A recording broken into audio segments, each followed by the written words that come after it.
And these are your brakes. Obviously, I can just, take a tape measure to it, but it says, it's very hard to see, but it says max diameter, 10 point something, so that's 10-inch brakes.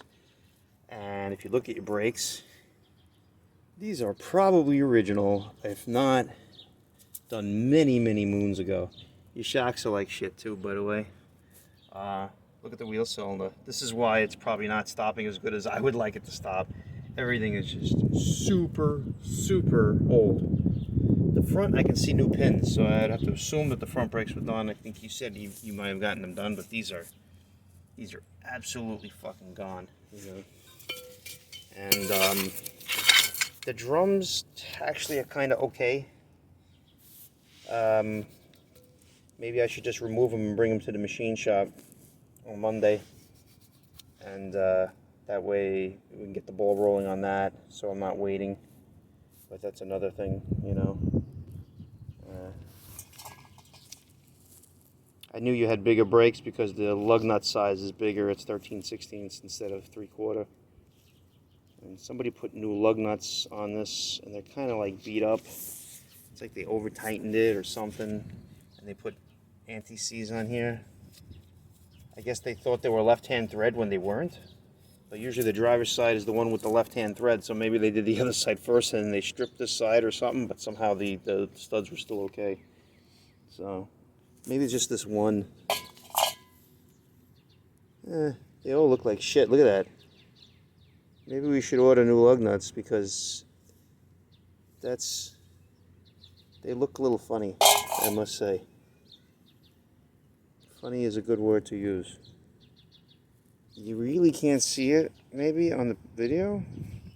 Because what I'm seeing with my eyes is different than what I'm seeing in the video. It looks like all the threads are there. I'm trying to get the angle because I guess it looks better than I thought. That looks hammered. They go on, I must say. But, doesn't feel terribly compromised.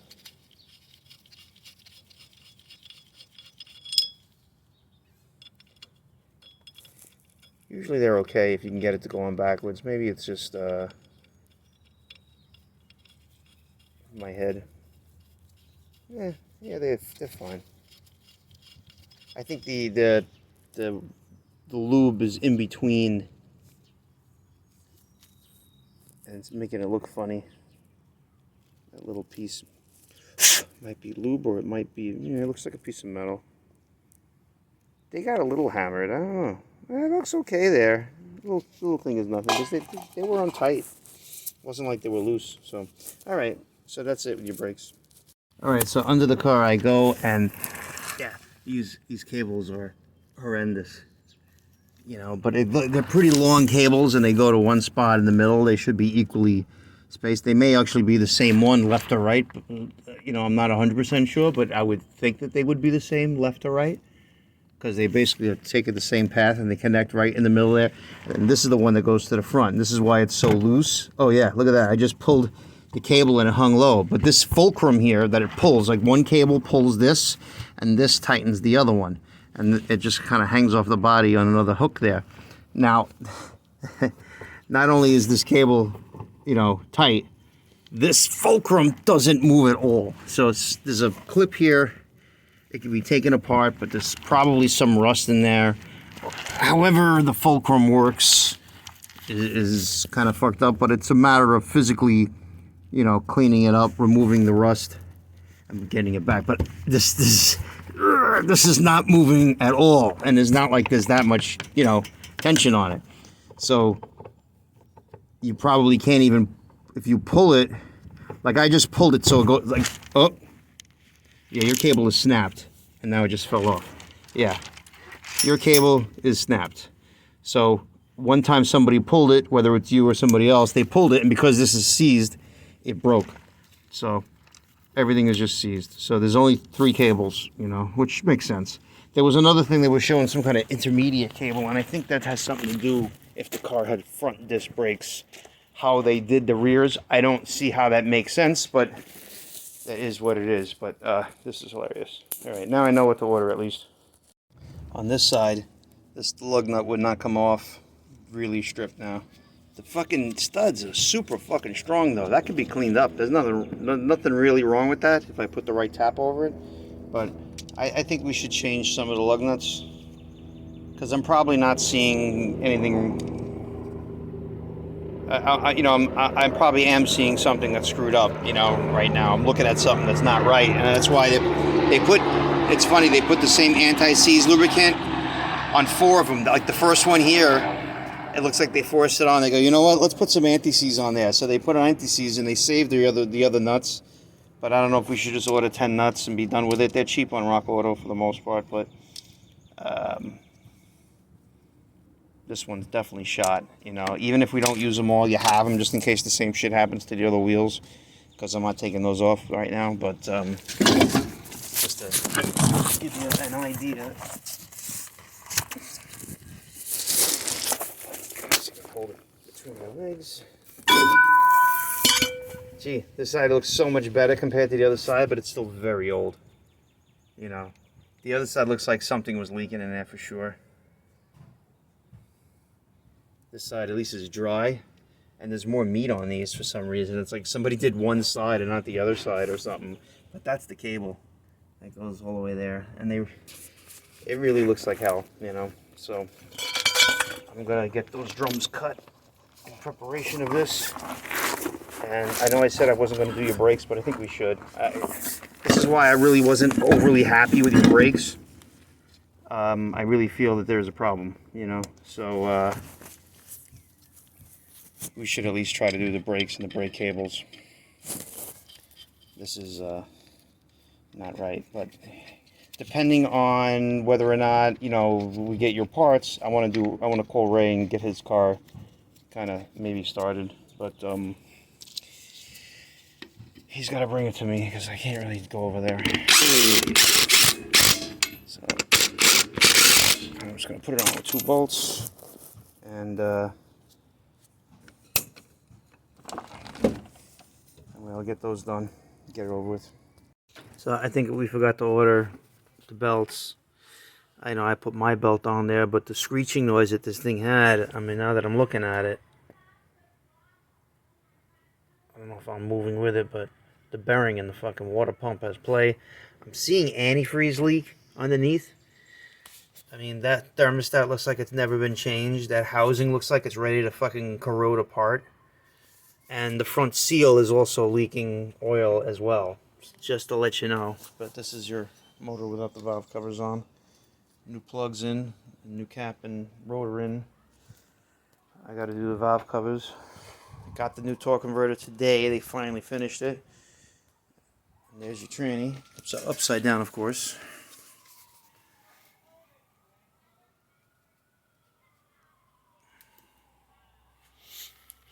I did all the updates to the valve body. I really did balls to the walls, everything on this. I really feel it's going to be nice. I'm painting the pan blue. It took a lot of sanding and I did, paint and clear coat. It's close to the Ford color. This thing here still needs clear coat. That's why it looks shiny in some places and dull in other, because it's drying. It'll dry dull, and then I'll put clear coat on it. That's the dipstick tube for the tranny. And trying to make it look nice. There's not enough hours in the day, man. Fucking valve body. Everything was stuck in the valve body. Fucking everything. And I had to take a couple of pieces out of this thing even, but this thing was 10 times worse. But it ended up being that everything was so tight that when I finally got it out, it fucking ricocheted and I lost something, so I had to pull it out of this valve body, this little cap. But man, what a job.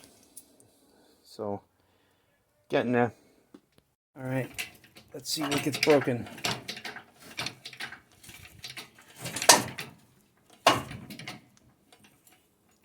Oh, wait a minute. I know there was a piece of linkage. It basically uses the same thing like, let's say, a stick shift would use. And it was resting on the exhaust, so that was an issue.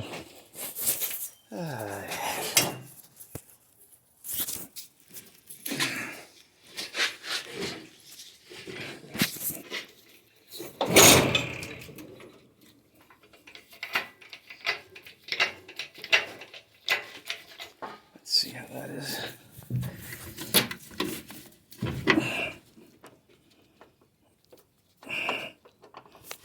I'm gonna get under the car. Alright, I had a really hard time. Oh, it's actually kind of loose now, but it's still in its thing here. Okay. Let's see, the engine was down before. It would not come out of that. But it's still, now it's still, okay, there we go. Bingo. I think it should come out now.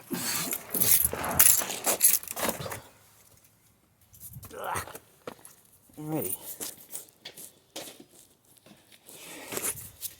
Alright. Now let's see what I break.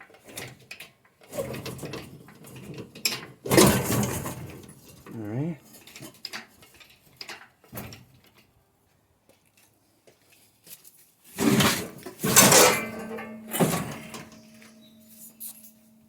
Let's hope the exhaust is connected. That it did, and it's down. Seems like it's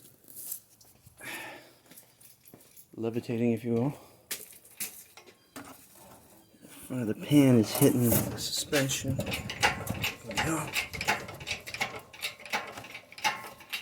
I said I was going to put the tranny in with the engine. Maybe if I remove those braces, or maybe if we remove the hood. That might be the ticket. Alright.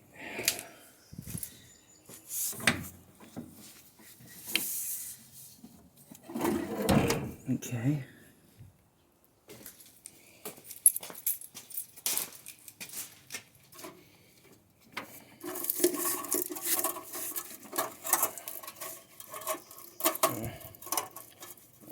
This rotted piece of metal is going to fall off. It's already off over there. I got other problems with this engine, by the way. You should probably call me on.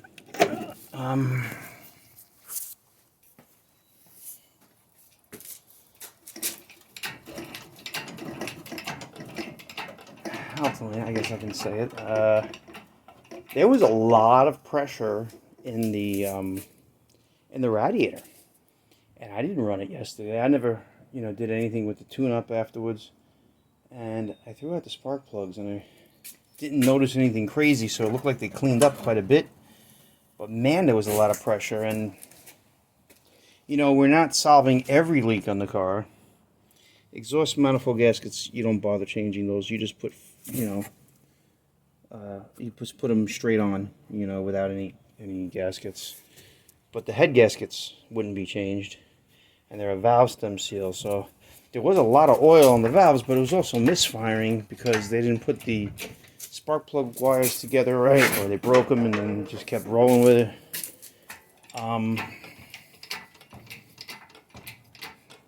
So I don't know now if you just like to change the head gaskets to avoid another issue. It never ends. Yeah.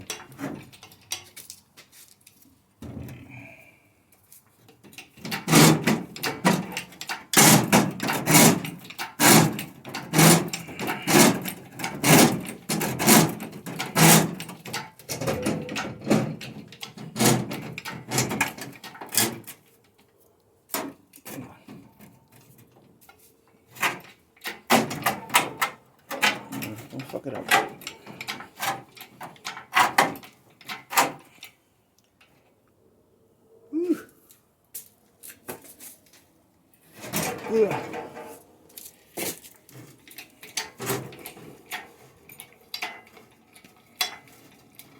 Man, that's a big fucking pan in the front. Usually when you have the... Well, I can just go like this. Haha. Alright, I think I need 2 hands. I'm almost there. Definitely the source of the leak. Look how clean the paint is on this engine. After that thing comes off, look how filthy it is and where it's clean. And you could see like this oil kind of stains spraying all over.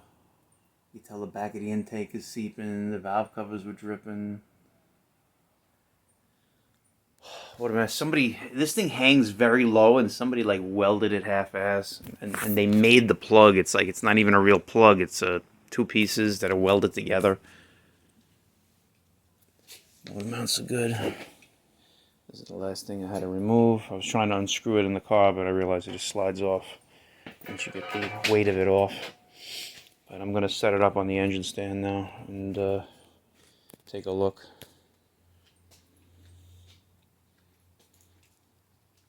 Oh, here's your. This is the hole. As you can see, around all this muck is the front seal. Harmonic balancer. It's the tool to remove it. And I mean, for the most part, it was dripping down because the inertia of the car goes back, so it kind of fans out and goes this way. So that's a big thing right there. Okay, where do I start? Okay, so a couple of things. That's a temperature sending unit. I don't know if you have a gauge or a light, but we should get one of those. This thing here you really don't need. Honestly, it wasn't broken. I had it upside down. I had it actually upside right at first, and then I put it upside down, and I tapped off this manifold. It was very tight on there. It's very heavy. And when I started hitting it up, it went boop. The spring-loaded part just went psh. And basically that's for the distributor. And you don't need it, but you need it for this distributor because there's a vacuum line coming in and a vacuum line coming out. So, you know, I guess you should leave it. Anywho, this is the time to go to a 4-barrel, but I know you need a new carburetor too. That being said, what else? Ford. So that seems to be original. And that bearing is kind of loud. So my anticipation was probably right with that. Otherwise, this engine here, that is considered spotless. This is considered spotless. Okay? When I told you the timing chain had slack, yeah. Now, it doesn't always, like, it looks more ominous when I go like that. It's really in and out when you turn it, but it does have play. That being said, look at that. You see how that's a different color? See, that's like brown, and this is like a metal. This is like aluminum, and this is plastic. They put plastic gears to make them quiet. That's what they say, but they pretty much all go bad. A lot of times you'll start seeing cracks in them, or the wear pattern from the come on, focus. The wear pattern from the timing chain. So collectively, 1/1000th of an inch off every tooth. You start to get, you know, more than 1/1000th, but you start to get a lot of play. When we bought your timing chain, I said late. And supposedly the late you can use it with the early. They said you just have to discard some kind of thing, but it looks like the late. And being that your transmission was technically late, because it was basically a 73 transmission, I figured that the engine was late as well. I'm not upset about changing the oil pump. I mean, I really think it's worth it. This pan is so big, I was thinking of high volume, but I might have bought it. I can't remember. It was really about sending everything. Now, if you recall, I told you that you had this kind of weird thing that was all kind of fucked up there, huh?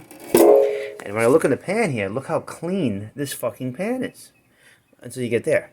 Okay, now it's going to be dirtier down at the bottom. But this is from somebody stripping the hell out of the bolt. And they welded it. You can see the welding rod in there. I mean, honestly, this thing needs to be fixed properly. You can't have all that metal just fucking hanging there. Because then, you know, there's a lot of suction on this oil pump. So it's like, I can't believe there's not much in here, to be honest. But then again, oh, look at that. That's where it saves it. See, that's why I didn't order one of these. I said, it's probably fine. And here we go. I didn't order one. A lot of times the aftermarket ones are kind of shitty. So you just spend a lot of time cleaning it out. But it might be better now to just buy this, you know. Because that's basically clogged. Because don't forget, this looks like it's clean, and it's made to suck from every area, and they put this thing like this for a reason, so it doesn't just suck, but look, it actually fucking wedged itself underneath all these pieces, and this is where the tube is coming in. So the tube comes in there, it doesn't look dirty over here, so it's really trying to grasp, you know, some straws there, and I'm sure the oil pressure is just fine. Of course, I busted it off in the fucking cap of the electrical connector. It wouldn't come out. But I think we're doing this in the nick of time. But I think we got to address a few things. I also I don't know if you listened to my last video or my first video I was giving you. I said there was a lot of pressure, and it was funny. Every time I looked at this engine on the timing cover, there was always a bunch of antifreeze here. Now I pressure washed your engine before, and you were there that day that I pressure washed it. It was actually slightly green right there. So it's like trying to push out of everywhere, but there was a decent amount of pressure. I mean, you drove it here like 2 weeks ago, I think. So I don't know if somebody like kind of overheated it or something happened. You know, it ran low on oil because of this fucking thing. Who knows? Because I guarantee the guy who busted this didn't fix it. I guarantee that he just like sent it and then somebody had a leak. So I don't know if you want to remove the heads and have them checked, or just visually inspect the head gaskets, because the head gaskets are made out of tin in these years, and then you put what's called never need retorquing, you know, like Felpro gaskets, and they're very good. I just don't know, you know. Hopefully there's nothing crazy like your camshaft's wiped out. I mean, I doubt that, because it's so clean in here for an engine like this year. I'm very shocked, you know. Like, as dirty as this guy is, it's literally cleaner than the Ray's car was. So we got a few things to address here, and I don't know how you want to go about it. And I don't know how much I'm making you spend money, and I'm like, it's not even about the labor. I want to fix it right too, you know, and I want you to be happy in the end. I don't want to have to pull your heads off. If you pull your heads off, you got to pull off the intake again and everything. I mean, originally I wasn't going to do the head gaskets, but then I'm like, oh my God, look at that pressure that was in there. And then the only other thing I saw, but it was when I was underneath, there was a line through here. I don't know if this is a crack or just scratched. It's just paint, I guess. It came off. It's interesting. Alrighty. Yeah, I'm not quite sure what to do, but I was like, wow, the paint that was so clean on that other video, I'm like, I was a little shocked. So when I do the rear main seal, I got to get a special tool, take off this main cap, and then hopefully we can get it out. That's a pain in the ass sometimes. If it's not like super completely blown, it takes a lot to get it out. So, you know, I don't know if I can I can't really clean this whole engine. I mean, if you want to come here and clean it, but it's like, it makes such a fucking mess, you know, and I already got the new plugs in. I mean, I can take them out, especially if I'm going to take the heads off, but, it can get really dirty, and it's just like, I got so much shit to do, and I want you to get it done, and you won't have leaks, but, you know, it's just one of those things that I'm like, how far do we go? But I really don't like this pan.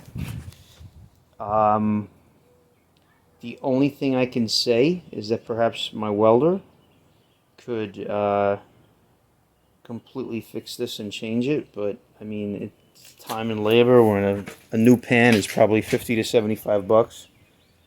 Yeah, so I don't know, and I don't know how big this pan is technically, but damn, it looks bigger than 5 quarts. But Ford is weird like that with the front sump, and it kind of looks funny, but it you know, it may have been 6 quarts already. It may be very, very standard. I really don't know, but this is the time to do this stuff, to be honest. I was looking over here, and I'm looking right around the head bolt there. There's some discoloration And I don't think it's clean there. It ends up extending over there. Oh wow, your exhaust crossover is completely clogged. And this looks ominous. Otherwise, it's like so clean right there. And here's the thing. Let me put my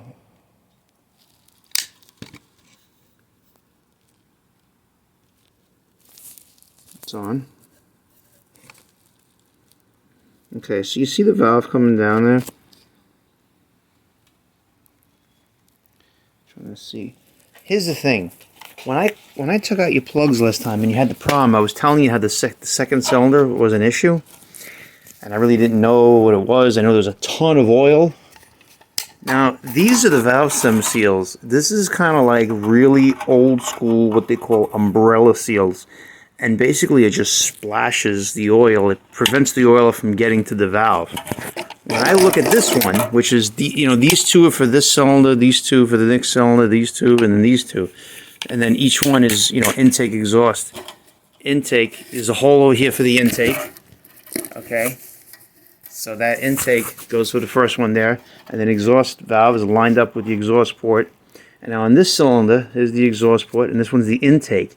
The intake has vacuum, because, when you could put your hand over the carburetor, you feel the vacuum. And you look at these umbrella seals, okay? And I think I showed you all the gook that was on this cylinder here. And I know, actually now, if you look, that umbrella seal is completely cracked and basically all falling apart. And, vacuum, the little bit of, lubrication that goes there, that now that there's no seal there, it'll just suck oil right into there. And that's why, along with it not firing properly, it's always, sucking in oil and fouling the cylinder, fouling the plugs. So I'm beginning to think there's really nothing wrong with the engine. I don't know about the head gasket. I don't know if I take out these spark plugs again, which I'm going to do now. If I'm going to see anything, come out if I flip over the engine again. But your valve stem seals are no good. Really wasn't counting on doing this, but that's what I was trying to relay to you in those messages. I don't know if you actually watched them all, but for everything that's good, it has a few problems. And that's why the exhaust crossover is just so fucking thing. So what happens is the engine may ping. This is really for emissions, so it's kind of good that it's clogged. People block them off all the time, but that means there's a whole bunch of dirty, rotten, exhaust all the way clogged close to the valve here.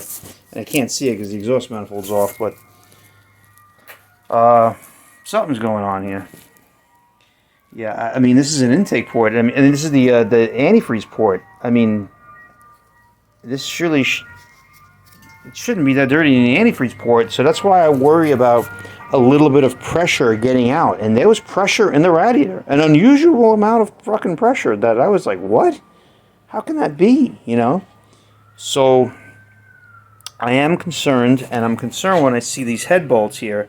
So what happens is if the threads happen to be leaking or the gasket is leaking right at the threads, it'll come up through here and just a little tiny bit of antifreeze will go there. And the same thing, the oil gets in there, the antifreeze gets in there. That's why maybe you get some shit here and some shit here.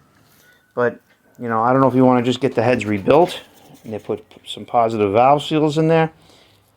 I don't know if anything's taken a beating, because I didn't get it running as good as I could, but then again, I needed to do the tune-up. So it's very possible we can take it to the machine shop, have them clean them, and put new, what do you call it, valve stem seals, and maybe have them milled, It's actually a really good thing to have them milled. That way they're completely flat, so when you put the new gasket on, at least one side of the gasket's flat. Just God forbid if there's anything else wrong. But, we got to buy, head gaskets, valve stem seals, because he doesn't usually have them. You got to get them for him. Sometimes he has them, though. It's a Ford. He might have them. The Fords and Chevys he might have. But I'll go with his recommendation whether the positive seals are a good thing, because sometimes the positive seals hold too much oil. They squeegee away too much oil, so sometimes the umbrella seals are really what you want. It's just that yours are just so old, So let me know. So this is the cylinder that was misfiring because of the oil leak. But I'm wondering if it's also antifreeze at the same time, because this engine ran, you know, like I ran it for like an hour after I fixed it, and so it's either sucking like an enormous amount of oil, okay, because these you can see how they're basically dry, and that one's the wet one, you know, but you know, that's the head gasket, this guy here. I ripped it, it was stuck on the head, and now this one's stuck on the block on this side, and it's like leaking for a long time, but I really wonder, like you see, this is just a recent drip from pulling it off, but it almost seems like something, you know, like you see, like the gasket is gone here. They have these little holes, these drain holes, that just let steam, they call them steam holes actually, I should say, not drain holes. But, yeah, I'm going to rip it off live here. Ah, ow, my finger cracked. Oh, these things are on, so, I mean, I was wrong about them being tin gaskets. I thought they were, but I guess that's GM. Unbelievable how stuck on they are. It doesn't make them good, though, you know, but I can't believe it. I can't even fucking peel this side off. So, I do worry about, I mean, I don't think they're warped or anything like that. I really feel like it's gasket seepage. No, and that's it, you know? I really feel that way. Wow, the amount of sludge in, like, this is not sludge, it's carbon from firing. Obviously, you know, the valve stem seals are bad, and this is what's causing it, but I don't think it's warped at all. I mean, having him clean it and change the valve stem seals, I think will really, like, totally change everything. Because you see where the valve is white? This is firing, this is firing, this is firing. It takes time to clean this up, you know? But also, I knew it wasn't feeling perfect, you know? I mean, aside from actually pulling this piston out to see if there's anything wrong, I mean, ultimately, I should be, like, you know, I can take it to the, I could spin the engine so it goes down. I gotta put gloves on. I could make another video. But, like this side was relatively dry on all the cylinders. And it wasn't firing perfectly on the second cylinder over here. Could have been for the tune-up. It could have been from valve stem seals are bad on that. I really didn't check this side. It could be just the start of valve stem seals being bad. But this is the gasket. Like I said, this one got stuck to the head. But all this, like, fucking scale that's just built up on them. You know, but for the most part, they looked okay. But like I said, it's so hard to determine what, you know, if there's seepage coming from this just by looking at it. But I definitely don't think it's, you know, warped or severely overheated. I just think this is age. That's really all it is. So, and being the way that the engine looks, and the fact that there was a bad valve stem seal, I'd have to say this is probably oil, but it could also just be the cylinder that may be doing what I'm talking about. But remember I was telling you about coming up through the holes here? You know? When you pull off the head, though, you know, the antifreeze goes places. I did drain it very well, so it's hard to say 100% if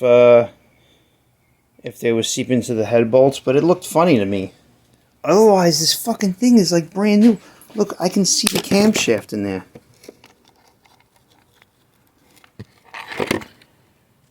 That's amazing. And I bet you when I get it off, I'll check the lobes on it and everything by spinning the top of the timing chain. But I was pretty impressed, you know. Other than the cylinder, like, I'd hate to have the problem and still have the problem. Like, I hope, like, the rings aren't fucked up or anything like that. But I would think that we would see, like, some that line is just a you know, reflection of that. But, you know, I don't know if the cylinder walls get glazed, but I'm going to spin the motor over and take a look better. But now we're down to the bare bones here, pretty much. Well, that's a little shocking. that there's so much oil in there. I'm pretty shocked at that. Huh. I see a couple of lines, but I mean, there's no ridge. This is like in really good shape otherwise. And I just wonder if it's just inundated with oil, like it's just sucking so much oil from there. I hate to think that it's coming from the bottom up, you know?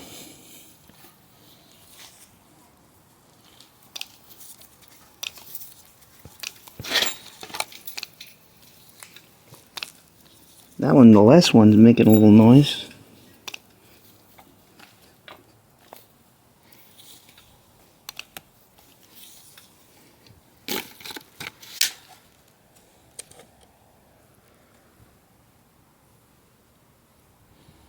I can't believe how fucking much slobbering of oil there is.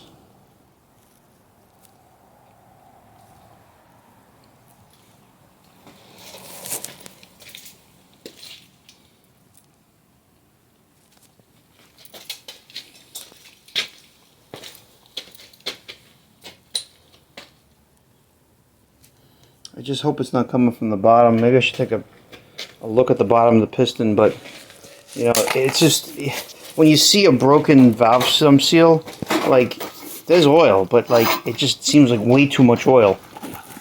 But that's just it. You gotta go with the obvious shit sometimes, you know, because it's just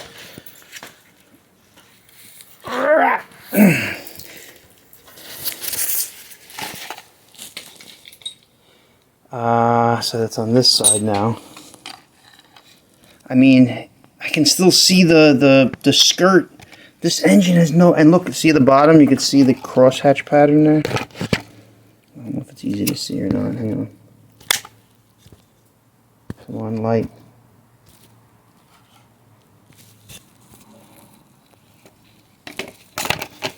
Now, the rings don't get down that far, so it's always going to look good. But, I mean, it's, to see the pistons, like, it's so clean. And for a piston that, you know what I'm saying? Like, if the oil control rings were really that fucked up, I don't know. I think I'd see more shit.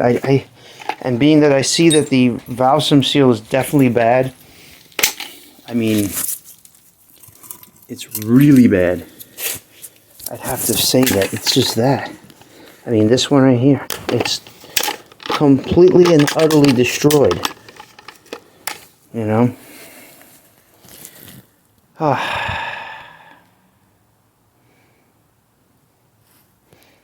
So I'm going to bring these to the machine shop and see what he says, basically.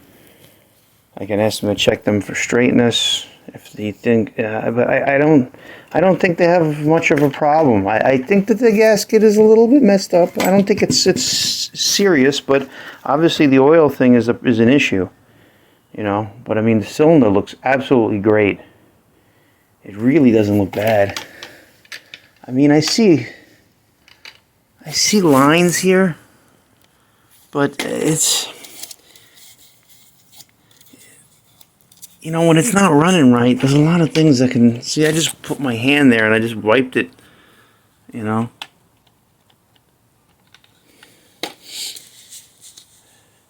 Unless you want to start changing rings, no. Like, I mean, this is, I mean, even where the gasket came off, it looks very, very straight. Like, there's a lot of times you just can't tell. Like, I don't think it's too much of an issue here, you know. So, we'll find out soon enough. I mean, I never seen a head that was so clean on the inside, but like this dirty on the outside. It just makes me feel like it's seeping out of everywhere, you know. And this is definitely worth, you know, doing, but, you know, it's possible the head is warped, and it doesn't, here's the thing, the head doesn't necessarily warp, like, all over the place. It'll warp between cylinders, which makes things, you know, get hot here and leak in. And you can get warped on the edge, and it's why, you know, oil or antifreeze can come out. One of these has oil on it, one of these is, you know, because the oil has to drain back, but I'm pretty sure it's this hole right here and this hole right here. So it's really close to the outside, so it's possible that was contributing, you know. And you know, it makes sense, you know. But I don't think there's anything wrong with the lower half. I think this car is real. Whatever your mileage says is probably the real mileage. So, got the spring compressed, took out the shock. I'm doing the control arm, and when I unbolted it, it basically just fell right out of here. Some serious lines here, because I'm supposed to use the ball joint fork to get it out. But I just unbolted it and it slipped out, and it looks like it's round. It just looks like somebody didn't tighten it enough. But I'm gonna tighten the new one and see if it gets tight. Because, you know, even when you unbolt the bolt, it's supposed to stay tight in there. That's a problem if it doesn't. That means this is no good. So just letting you know. It seems to be okay. I may have to take a file to this rough corner, this edge here, which I'll probably just do. It's a little funny. Or a drill bit that's bigger that just kind of makes a 45 a little, you know, to basically just chamfer that, because it's almost like sharp because it's been riding on this. It's kind of weird. So, all right, new one is basically installed. Obviously, I gotta still put down the spring, but what I did is I tightened up this. I did use a drill bit and I chamfered it. And you see, I tightened it all the way up and I loosened it. See, before I was just loosening it, and the whole arm just came down. So it ain't coming down. It's in. So that's a good thing, because that could have been like kind of a disaster. So disaster avoided, finally. Oh yeah, the only other thing here, I had a hard time with these grease fittings. I greased them on the bench. It looks like the grease gun will fit, but I had to put like a little copper washer there to get it in the right rotation. But everywhere I put, no matter how many, I put more washers to make it line up and to make it tight, but it's actually not like super tight, but it's tight enough. And I put a rubber O-ring in there as well, because if I put too many to line it up perfectly, it hits the side of the fucking thing there. And you see how there's actually an indent there, like I don't know, that's from the factory. There's like a way to grab it. Somebody did it on this side where they poked the hole out. So I took advantage of that, and I put a straight grease fitting so you can still grease it, you know, straight in from the engine compartment, you know. And like on the back one, on the other side, the back one is open and the front one looks like it's closed. So it just depends where the room is, I guess. Whatever was convenient, that's how they handled it back then, you know. So you just supposedly you're supposed to poke a hole through there to get access. It almost looks like it's meant to be, but you don't have to, you know. But these things, they tighten exactly to the back, both sides, on both control arms. And I'm like, I don't believe this. So you can't like really add too much, you know, length to them either, because then they hit, you know. And obviously you don't want it to collide with the thing, because then it snaps off, you know. So, but it's all good right now. The sunlight is doing it justice, but like it's like super clean where the fresh oil was. And all these plugs that are made to be removed, they're all super clean. And inside there are the new positive valve seals. They're not those giant umbrella things. Getting a little crowded in here. It's good though, you can't tell that it's low. Bam! Found it. In my garbage. And then I also found in the garbage this tiny short piece of emergency brake cable. Sorry. That was what I was going to make, pretty much. And you know, I had a feeling there had to be something else there, and I cleaned up when it was dark that night, and I missed it, you know. And it's not even listed something that small, so it's either going to be reused or I'm going to use mine, or no matter what, I would save this even if I make one. On a different note, I got two of these guys, and these are two return lines. I need one return line. It's kind of weird, this thing. It's like they made one line to replace one of these lines, this guy. This one here is in two pieces, which I have there, and then we're still waiting for the two small little hoses, which are right here. Go. Two of these guys, these little guys. Alrighty, I just used my trusty die grinder. He cleaned this all up and it looked good, but the reason why that bolt that you had in there was so funny looking is because a conventional bolt wouldn't fit. So I got you this nice magnetic one, which came with a fiber gasket, and then I bought this thing that's like an aluminum washer with rubber in there. It really stops the leaks, you know, from the pan thing. But you can see, you know, obviously it was difficult to know exactly where the hole was, and where they ended up welding the nut to the outside of the pan did not correlate to where the hole was on the inside of the pan. So basically the bolt was stopping short, so they made their own bolt, and that's why I was kind of hoiky, whatever you want to call it. So I actually ran my little chase through, and that's when I saw that it was, because I didn't like the way the threads were, you know, because the threads were a little hammered on the bolt that they made, as well as the hole. So this chases the thread, but, you know, now it clears the whole thing. You could see it was like off by a lot. And this little, see, I was telling the guy, I said, I want to rip this off. And I said, but if I rip it off, these 3 welds might rip out the pan. And he was like, no, leave that alone. It's fine, you know, you'll be fine. And he cleaned it all up. He said, the weld looks good. So I said, okay, good. And, but when I realized then the correlation for the, you know, the hole here. So I'm going to clean off the metal and it'll be fine.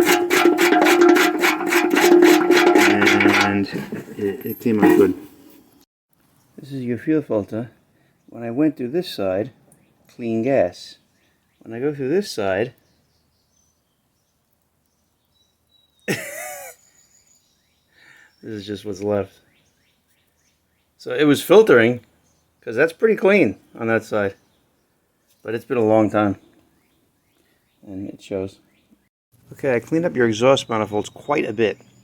I was going to pay him a special spray paint that makes them look like cast iron again. And then you start to look at it, and obviously it, you know, the bolts weren't holding as good as they could have, because this is what happens when that happens. Plus you got like rust wherever it wasn't contacting, like pretty bad. And the thing is, you really, I can't stress this enough. I know they make exhaust manifold bolts, gaskets. They have these exhaust manifold gaskets that are called ROL, I believe. Not ROL. There's some kind of brand that is like super thick and flame retardant, and it's guaranteed not to blow out. Other than that, I'm looking at these manifolds, I'm like, they should be milled, to be 100% honest. I know that costs money. It takes the guy 5 minutes though, so if I can convince him to do it for like 40 bucks, I don't know if I can. I fuck with him, you know, because he knows I'm, you know, I'm always trying to get a deal. But the other problem is this. You have like no threads on this one, and that's why the bolts, when I took off the nuts, I was like, wow, like I was expecting the nuts to be very tight, and they just came right off. Like it was almost like it was holding because of this like these gaskets were like glued in. Those threads look awfully bad. And I know it's troublesome to change these studs, but I have a good tool for it to heat it up, because that's ultimately what's got to happen, or what has to happen. But it's a combination of the sealing surface and these things here. It's really, you know, you know. This is what happens when they're vibrating around, you know. And you don't even hear it. It's like happening, you know, over the 50 years on a microscopic level until there's nothing left. But, you know, what happens is then you can tighten this down all day long and it's going to start leaking. You know, the problem that the guy has with milling them is when they start leaking like bad. And I noticed this on the 6-cylinder Fords. He said the Ford manifolds are very, very hard, or if they don't come hard, they get hard when they start having the leak. So if it gets like blue around a certain area, then it's like trying to grind hardened steel, and it doesn't always work out. And he doesn't want to ruin his belt, because it's a lot of money just to change it every time. So pretty much if they need to be milled and they mill right away, it's usually going to work fine. But if they take time, that's another thing, and then you can't even take off that much. That being said, the other way is the gaskets, but, you know, ultimately not having different levels here and clamping down is what really holds it tight with no gasket, you know. I know it sounds crazy, but, you know, I actually put a touch of the Right Stuff silicone and just bolted on. I did it with a turbo diesel even, and never blew out. Now, again, those gaskets that I talk about are very, very good gaskets. It's actually, you know, it's obviously another step, and you got to wait. But it's possible. There's a place called SK Speed. They might have some kind of gasket like that, but yeah, this is I don't like these. You know, like I said, this has is like, it was probably holding by just a couple of threads here, and I don't know what the fuck this was holding on to. I cleaned them up, but you know, but it's like you could see, like, here is probably where I was holding, and there the threads are almost gone. So this is very, there's not that much holding here, and you know, I'd like to do it right if you can. I know it's more money, but the studs are nothing. You know, whatever. I don't care about my labor. I care more about if we get it milled. If the guy can do it, you know, and if it's not going to cost too much. You know. I took the initiative with the studs. I have this thing called the bolt buster, and I initially got it hot, but it can really only heat the stud, and I really had to heat up everything, so I laid my little torch here like this for like 5 minutes until the whole thing was red, and then I let it cool down, and then it came out with a pipe wrench. So this is, most of the threads are out. Necessary though. These things are old. I have to turn the heat on the upside.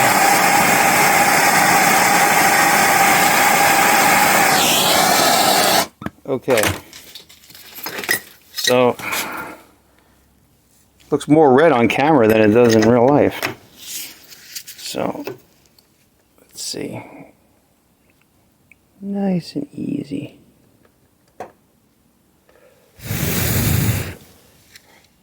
Kind of want it to cool off and put some strength back into the stud. Bingo. It'd be nice if I had a shred of penetrating oil. Then I would spray it, you know. I keep telling myself I gotta buy some, but this is what I would call success.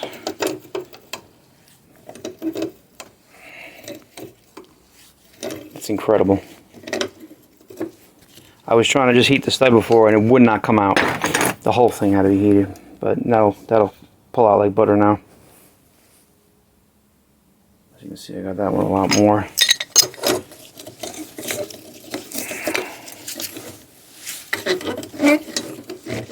You just want to grab it with your fingers and unscrew it by hand. No, can't do that yet. But that's it. The other one should work just as well. Okay, board and a piece of, what is this, 80 grit, I believe?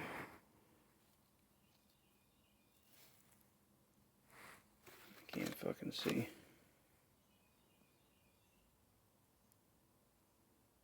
This was that emery stuff. Anywho, the emery is really, really good stuff. I'm thinking about getting a longer piece because look, I actually was doing 2 of these and then 2 of these. You really want to do all 4. I was kind of doing this and then these 2 and then these 2 and then back and then back. But look at that. That looks very close to how it would be milled. Now, there's a couple of marks, but you see where the sealing surface is? It's like I got a little more right here. But I only invested about 5 minutes. So actually, this particular manifold is actually very, very soft. And that's probably why it all was dinged up. You know, this is the bad side. But again, where the bolt is, I'm more concerned about the sealing surface. It does matter. But if you get, you know, in a usable, you know, place like in between, for ultimately for free instead of paying, that's not so bad right there. I tried it, but I just said, fuck it, let me try. Look, even the rust that was around here is almost gone, almost flat. So if I just get a little better piece, or even a coarse, it doesn't have to, you know, it could be pretty coarse. I could just keep going with this. It's just that I would like a smaller piece of wood maybe, because I can't really grip it too well.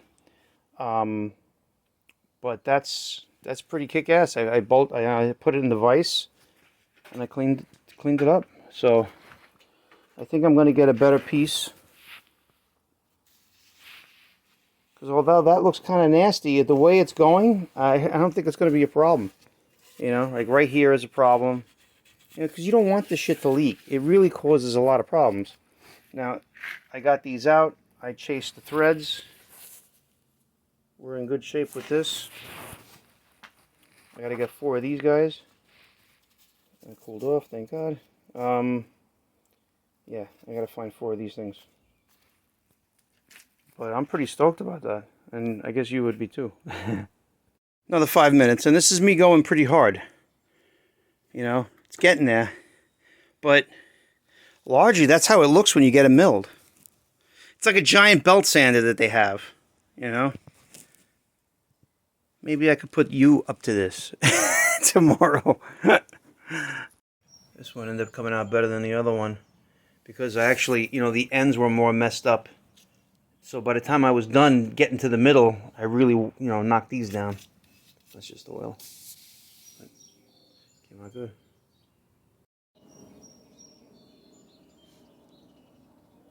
Still drying on this side just a little bit. It came out very nice. I gotta paint that one.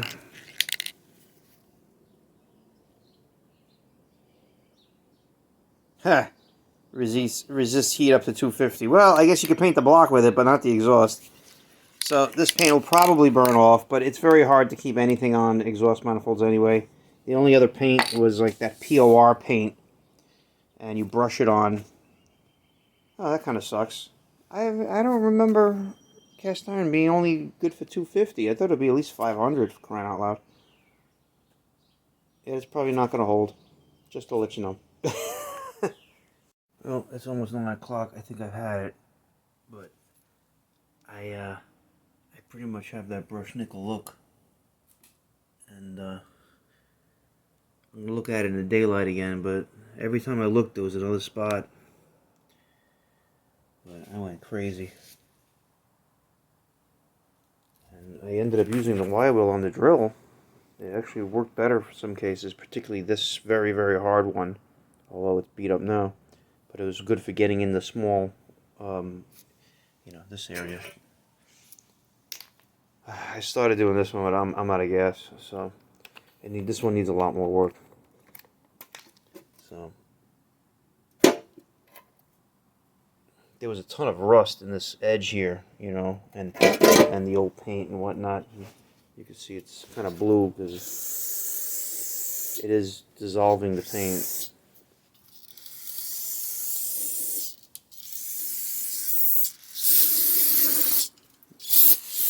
Most part, I got to do this during the day. I'm making too much noise right now too. That's the other thing. Those are the manifolds. Oh, and I've had it. Yeah, I started pulling in things. I got to pull in the little bench and then I'm done. Okay.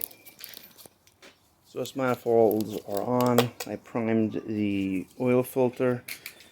Total of 5 quarts with the oil filter. Alrighty. Right through the distributor hole to make it easy. And we're going to prime it. So the shaft that goes to the oil pump that's normally driven by the distributor is a 1/4 inch shaft, which is very measly. And why they snap and whatever, you know. I guess they make high performance ones, but it really only snaps if there's a problem with the oil pump. So right here is a brand new oil pump. So we're not going to have that problem. At least I don't think so. Where's that would suck? Anyway. Let that drain a little bit. I have it set up to the impact gun, and I believe the distributor rotation is counterclockwise. So it's got to spin left. If you spin it right, it's not going to pump. It's going to be like pumping air back down. So ultimately, so I don't drop anything, let me figure it like that. Put the light on. I did test fit. It's right in the middle there. Deep socket. Boom. Right there. So my only concern is that like the impact gun doesn't give an impacting motion. I'm going to put it on low speed. Right there. Whoosh. Oh, see, and start. So now, I'm curious if any oil actually came up. Yeah, this is probably where an impact gun is not a good idea. Like a drill would be better to have constant motion. So, hang on a second.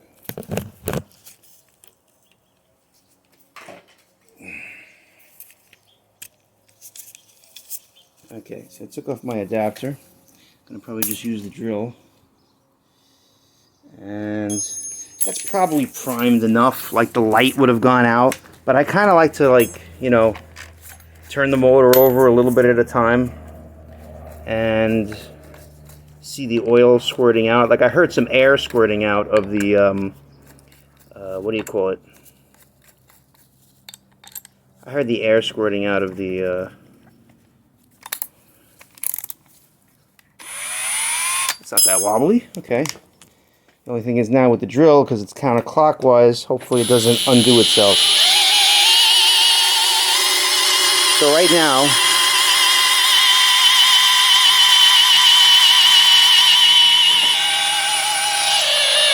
see how that's filling up with oil? And then dripping right off the edge. Hopefully not onto the floor. But now what we do, now that we got some up, we take the 15-16 socket, we spin it 90 degrees. Roughly.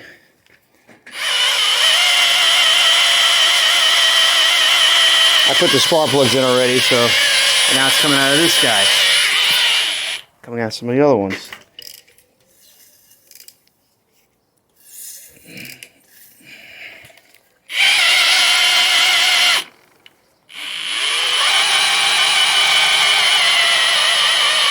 That's how quick, like this is only like, I don't even know if this is 100 RPM with the drill, but it's working really nice.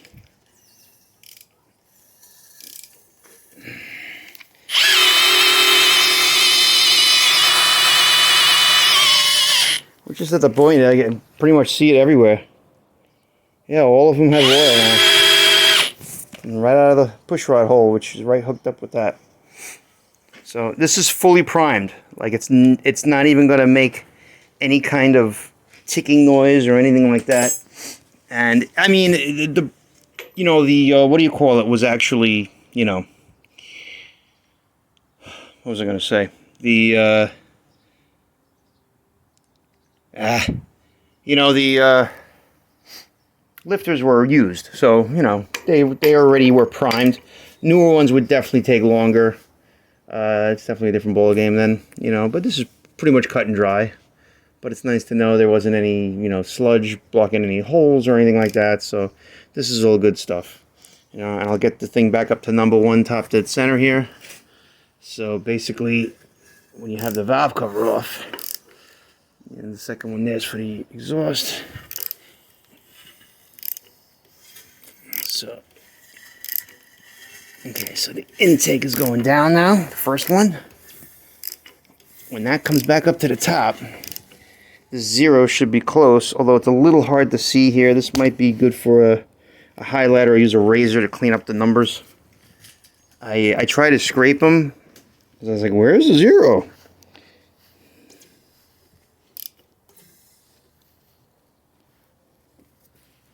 I got some sputz on here.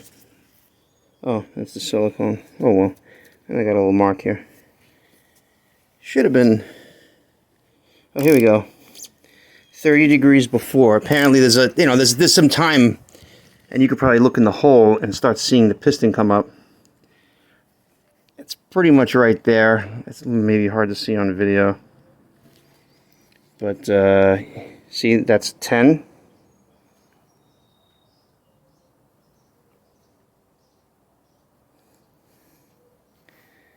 And that's this is 0. And that's 10. That's 10 after though, so 0 should be right about there. Maybe it's slightly past now, but right around there. So now when I put the distributor, I'm going to face it right to this piston. And that's it. It is primed, and it'll be timed and ready to go.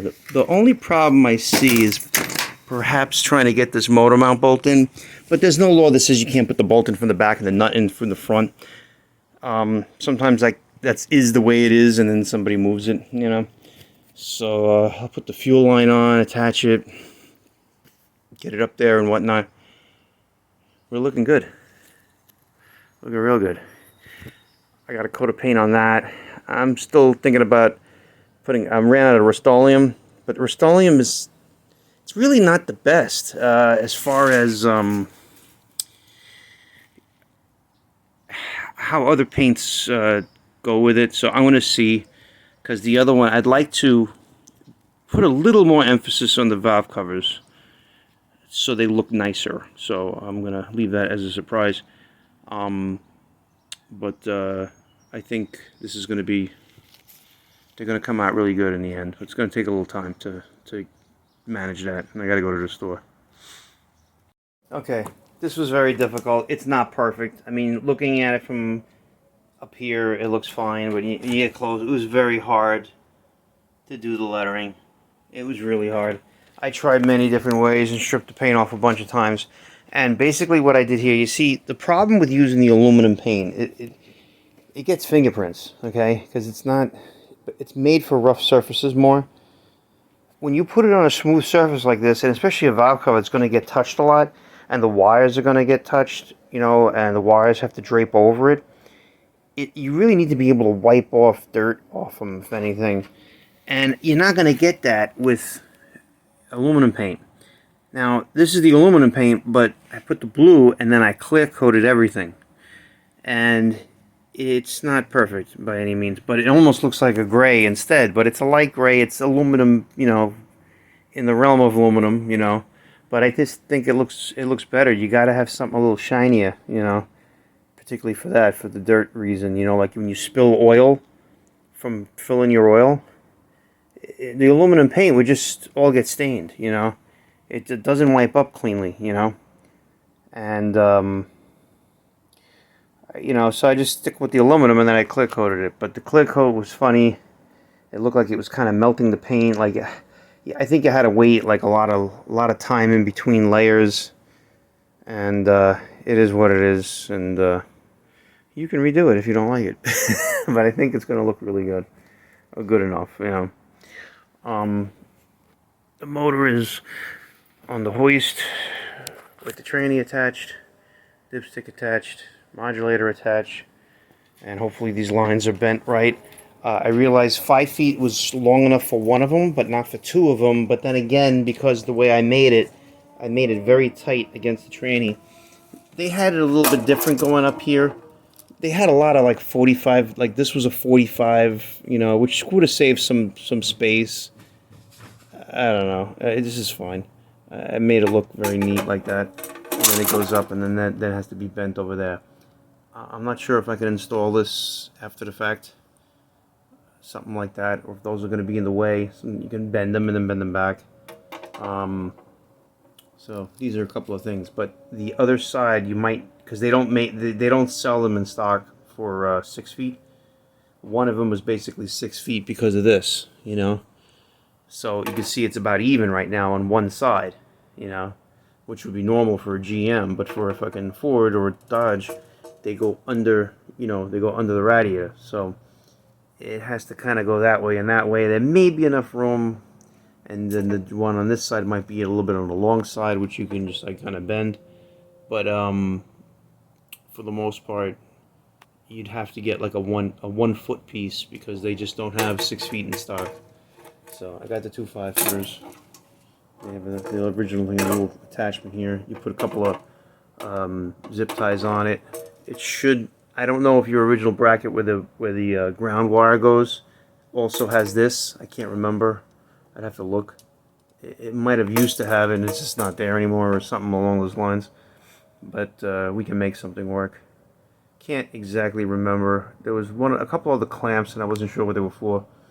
But got the starter in. I didn't get the starter wire. That's still something I got to get. I got to get 2 gallons of transmission fluid. What else? I got to bolt on the valve covers, but I want them to really cure over the next day or two. You know. Alrighty, that's it. The thing I'd like to add, this is the engine lifting plate, and I remember there was always 2 sets of holes here. This one has a lot more, and the 2 sets of holes, I always knew it was for a 2-barrel Holley like the one that you got. These 4, holes. I had to take out the 4 studs. And what was funny is that I wanted to use mine so bad because I'd never used the inside, and a lot of times it just didn't really fit right unless it was a 4-barrel. So this is a new style one that actually holds. They have the one for the smaller bolt pattern, like for a 2-barrel Rochester or the other Chrysler Hollies, So I was quite impressed with this one, and if you ask me if I found mine, I did not. I found one. I found one for $18.99. So it was just easier to do this way, So I got your sending unit in for your temperature, and the modulator line is in. And as you saw everything else in the other video, I got 1 spark plug out because I got to do the timing there. It should be up at dead center anyway. Then again, no, I can play with it and make it go there again, but I had to put the torque converter in, so I had to spin the motor over to get everything in. So, alright, that's it. Just wanted to add that. Listen, these are very standard size exhaust gaskets that we bought, and I just checked them, and they're on the loose side. And you see, some cars they're tight, and some cars they're a little loose. And the thing is, yours is such a pain in the ass to change. God forbid if anything went wrong. That when I put them on there, it feels loose, and I gather it crushes and kind of gets tighter. The thing is, though, if that doesn't happen, then what? So these are metal ones. They're like they're metal, but they're on the softer side, so they can crush a little tiny bit. But I can put silicone to hold these on so they don't fall off on me. But they'll never go bad, And you can just keep making them tighter. Where these, if they're loose, they have the more propensity to blow out. If they blow out, then you'll be changing them for the rest of your life, and they're nearly impossible to change in the car. So I went and I got the optional sintered metal ones that are basically hard metal. I like these because they conform, but they're kind of on the loose side. Like I had to beat off the other ones and, use a lot of the grinder and everything, and I just think it's one of those bastard sizes that it kind of works. But I don't know what the longevity is in the end, So I'd rather put these which the outer diameter is actually slightly smaller. So, like when you go up to here, it's right about there. But it's got a crush. Where this is the pre-shrunken size for the most part. And then because they're metal, you can just really tighten the fucking bolts and make sure it's really tight and everything presses up against. The benefit of these is that they're soft, so they could take up the little imperfections here. And I just don't think you have that many imperfections where it's going to be that much of an issue. But, if you just crank it tight, it's not going to leak. So, I'm a little bit leery of using the material ones in this case, being that they're so hard to get to. And I'm going to have some problem. Like this side is less of an issue, but, the body comes around here. This side is the hard side. That was a pain in the ass to get them off. And I had the training out when I did it, so that's easy, in comparison to what the normal situation would be. So I feel better about putting these on. I can hold them on with silicone so they won't go anywhere, and the silicone won't matter. Whereas if I put silicone on these and it doesn't get centered properly and then it doesn't move where it needs to go, I worry about it. I worry about it falling off when I'm putting them on. I worry about it not lasting long either. So these are metal. They never blow out. I think it's better in your case. Well, this is a problem. How wonderful. I don't know if you could see that on the camera. You should definitely see it right there. But because I messed with this fuel filter when I changed it, it must have had a kink in that line. It was ready to break with the rust. Now it's been dripping for fucking 3 days, and I'm wondering why I smell gas.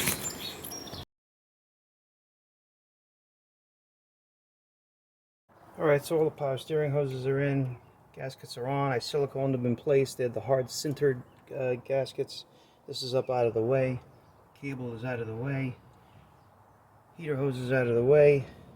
I took off the bracket for that whole contraption for the shifter. Hopefully I'll be able to get it in when all is said and done. But I decided to do something different besides bolting on the valve covers. I took off the harness off the wall there, and I cut all the old coatings off, whatever you want to call them, and I retaped everything, made it nice, and I put plug-in connectors, although I taped over it because it was a little bit exposed. So now you can disconnect it from there. It's like part of the harness for the red, but you can disconnect the distributor with 2 separate wires. You just got to remove this little bit of tape over here, and I got a zip tie because I made it extra long. That wasn't necessary, but at first I wasn't going to do this, but I actually timed the motor, you know, other than the fine-tuning with timing. So now I put the plug back in. I got all these, you know, I got the starter wire in, which I'm going to put some red tape on, and I got the negative here. I realized that your negative was actually a little bit short to go down here, so that's why I think I was in trepidatious of putting it on there, but I made this bracket from something. I took a bracket from something else. This is the original negative that I taped all the way up that goes to the voltage regulator, so that'll go back on. And that way I'm bolting it on the car instead of on the engine. And I put a little piece of rubber here with some, you know, wrapped it around so they're not hitting each other. And that's good enough. And I said one of these might have to be extended. Hopefully I can bend these and bend them back and play with them. Possibly another thing, hold them, will go this way. I put them together with this long-ass thing, but it's a removable zip tie. So I left it up like that. Yeah, we're looking good. So I'm going to put the spark plug wires on, and there should be very little to do once it's in the car, at least. So that's looking pretty good, I must say. Alrighty, engine is in, transmission mount is in, cross members in. The motor mounts are in. I got this front pulley on. The exhaust is in. I flipped the battery around. I changed this because this cable was on a little bit on the short side. So it ends up working out pretty good that it can go here. You need new J-hooks. I'm going to go pick them up tomorrow or tonight or whatever. This is no big deal. It doesn't really matter which way you go. And it might have worked if I went the other way. It was kind of like, then the wires weren't, they were draping over, it would have draped over the alternator then. And I don't know exactly, you know, there's alternators around here, so. And I think I kind of remember that the day that I did the battery cable, so I put it up here. And, or up here, no, I think up here. And then, you know, it really wasn't the best spot for it, so I moved it back where it should be. This is the battery cable. I wanted to put some red tape on this, but it doesn't matter. Unfortunately, they make all this shit fucking black, you know. What else? Yeah, I probably got an extra foot of transmission line, but I don't know. I haven't put the radiator in yet. Radiator mounts flat here, so these lines, like one is a little bit, you know, like that's why they kind of made a, you know, a bend in it. So one is going to have a bend. The other one, I'm not sure it's going to make it because it's got to kind of go like this, because you can't obviously hit that. And this is the one that's supposed to go straight, and this one is supposed to kind of bend and go this way. So I'm going to see if I get 1 foot and a good union. Haven't thought about the gas line yet. I got to get a new one. I guess it's going to be roughly another 2 pieces of. I gather 3/8 because it's 3/8 right there, and it's funny because your sending unit is 5/16 and the line is 3/8. And I know there's a choice. I think I ended up doing the same thing with Dana's car, and it was supposed to be the bigger one. But the more I look at it, like, I don't think there was a choice when it came to this. But it's hard to say 100%. That's definitely 3/8. This one looks smaller, you know, on the fuel pump. You know, so. I don't know. We'll see. I'll play with it tomorrow. I'm pretty dead right now. Well, it looks kind of close.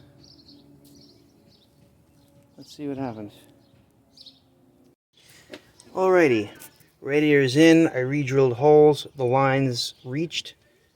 Lower radiator's in. It's a little bit funny. I put a hose clamp here because it was very, very kinked, but it was still flowing.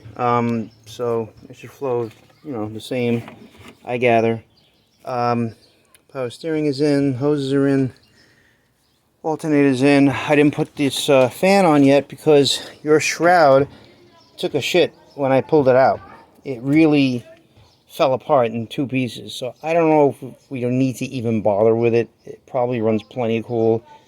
A lot of times the only cars that got the fan shroud were the ones that were air conditioning ones. But as you can see, I got the carburetor on, I got the thing on, I got some vacuum lines, because there's going to be something I got to hook up here. Vacuum cap assortment, I got all these. I did the whole line, which I don't think I showed you that video, but it came out real good. You know, the rubber line in the front and the rubber line back here. So now it's all the same size. And it goes all the way, a lot of bends. And two pieces were exactly perfect to end up at the fuel filter over here. And the front line, the one that goes there to the engine compartment, is actually fine. It's not rotted. It's just fine. So I got everything in the original, you know, clamps holding it in. I got to do the rods going down to the tranny. I got to hook up the whole linkage for the tranny. I got to put the drive shaft in. I got to put the speedometer cable in with the gear, because then you can't put fluid in. As you can see, battery's on the floor, and this is the unexpected thing. I try to put I bought J-hooks, and man, this thing is completely rotted, and it's moving the battery around a lot. And because the hooks kept falling out of this, and originally I put the hooks, I bent the hooks so they hooked better, but once I took out the battery, I'm like, oh my god, look at this thing. And then when you look at that thing, this was the support that was underneath it, that was gone, and this whole piece here was rotted, and it was starting to infect here. So I grinded it all off, I cut it all out, wire wheeled it, and now I need metal. So if there's anything you want to help with tomorrow, that would be great. That being said, really getting there. Now that the gas line is in, that you know, is an extra step. I mean, technically it should start, but of course you can't do it without tranny fluid in the car. So there's a few things I got to do just to initially get it going. Solenoid is in, the wires are set up. We're going to reverse the battery and put the red over here, the negative over here, so it reaches. I think I said that yesterday, but really looking good. What else? I repositioned the hose. The lower hose, you had the clamp in the wrong place. It was over here, which is basically an oval, and over here is where it starts to look like this, where it's round, you know. So the clamp going up here is going to seal better, because it looked like it was seeping. You had no Teflon, or what I put liquid thread sealer on these things. So there was all a big stain here, all dirt. I cleaned it all off, cleaned out the tranny cooler, put the updated adapters, and that's it. You had no, this was leaking as well, you could tell because of the stain on the carburetor. You had, it's a pipe thread, but you got to put some kind of sealant on the threads, and that's why I was leaking. The old ones around here anyway. When you change carburetors, I don't know if you reused it or not, or you put a new one, but there's ultimately, if there was thread sealer, it wasn't much. So it's all good though. Getting there. Plus I got this other piece of shit that I'm working on, so a lot of stuff going on. Okay, this guy, I'm not really working on your car today, but I just wanted to give you this video because I found a hose that works good. I gotta tighten this hose clamp. Now both ends are actually 1 3/4 inches, which is probably what your what do you call it was. You know, the like I said, this has to go all the way to the end where the lip is, not around here because it's like oval there. I'm going to need it with 2 hands. But in any case, right here, this guy is 1 3/4 inches, and this is 2 inches. The reason why it's okay, though, it just slips over, but, you know, it crimps it down 1/4 inch. That means 1/8 inch all the way around, so that's not even a big deal. But the lip here, as long as you get it under the lip and get the clamp close to the lip, then it'll definitely make a positive seal. Shouldn't be an issue. And I'll tell you what this came from. I got to look, but I went to the 24-hour AutoZone last night, just went through every hose I possibly could on Rock Auto, and saw if they had it or not. And every time, like the other hose that I said I picked up, it was 1 3/4 on one side, but 1.5 on the other side. And I couldn't get away from that. Almost every one had 1.5 on one side. So I think it's for a 65 Ford Galaxy, this hose. So it ended up fitting pretty perfectly. So I'm very happy about that, at least. I hate to see a bent kinked up hose over here, you know. Alright, I'm dead tired. I'm falling asleep as I'm working, actually. And I finished the other car, and I got your heater core out. Can you believe there's these clips that go around everything right here? And I was able to get all these clips around inside the car, and I'm like, I could see the heater core. It looks like it's just going to pop right out. Nope. There's 2 on this side, where there's a bracket, and there's an interior piece, and it's stuck onto this thing. So half the semicircle, you know, here is very detached to get it up, and then that's the condition of the heater core. I guess there's no doubt in anybody's mind that this is bad. Oh boy, lots of fun. Since you're on the train, I figured I'd just do something and show you what I'm doing. I got that off the old one. I had to beat it off pretty bad, then I straightened it out. I got these washers that I clipped, these fender washers, and I screwed a bolt. It's slightly skewed because it starts to come up there. This is bigger than I thought, but it actually sits pretty flat here. So now I drilled 2 holes in the center here. I got these 2 plates that I'm going to put across, and I welded a nut to them so you can go straight in. I got the proper body bolts, you know. These are similar to the ones that I took off already on the, you know, that held in that other piece. So they're all the same size for you. They're not cheap. Fucking $3.79 a piece and fucking at Ace. Anyway, come on, phone. Alright, so I put seam sealer on the rest of this, and I'm going to spray it black. I did that yesterday. And I try to clean up that hole there. There's still a little hole, you know, the rust hole. I can see light through it, so maybe I'll just try to put another dab of that in there. But when I go through, this will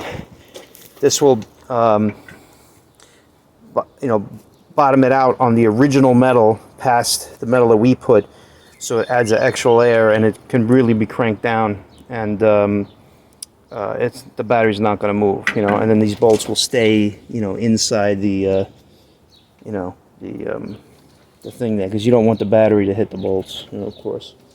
So it's looking good. I mean, already with these 2 bolts, it's like pretty tight. And then I painted this area here just so if it ever had to be taken off, you can line these up, you know. But chances are you'd never unbolt these. You're just going to unbolt the original ones if you had to take out the whole battery tray. And that's it with that. I think that's looking pretty good. All right, so for all intents and purposes, this came out awesome. That being said, those bolts that I put in, they're actually sticking up past, because you know what? It's still aftermarket in the end. And as you can tell by the original one, the well is a lot deeper. And this is why. You can see this bolt is very similar to the ones I put in. It's a body bolt. That's what's really meant to be there. And it's a heavy-duty washer and everything. And it really... because sometimes you get these things, and, you know, this is a lot of weight thrown around. You got to have a nice washer clipping the metal so it can't pull. People don't realize how much batteries bounce around when you don't have them hold down properly. So it's sticking up past it just a little bit. So I put that, remember I told you that adapter is actually for the bottom on some batteries, particularly this battery, the 26 series. So it's in. And these are just long enough now, because I had cut these a certain length. And for some reason this one's down more. It might just go down more or something along those lines. Or maybe I did cut it off. That being said, we can get other bolts, regular bolts, but you know, it's just, what else is new, you know. There might be some other thing you could put so it, you know, goes past, but it's not a huge deal. You can even grind down those bolts.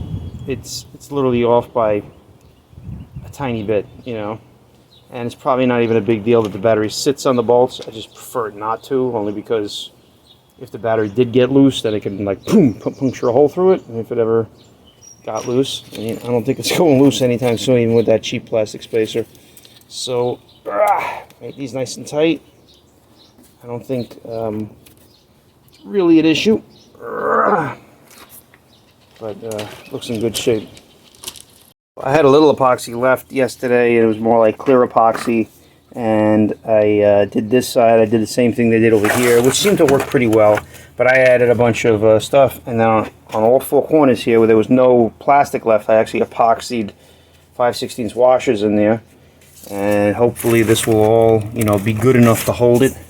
It's behind it, so whatever I put in front of it, hopefully it'll hold, even if I only catch that washer, particularly on that one. So I guess we'll see, because there really wasn't much holding this, but this epoxy stuff really holds well, so I think it'll be fine.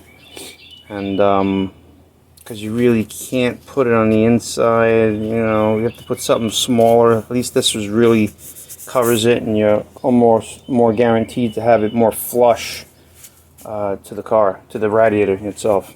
So that's that.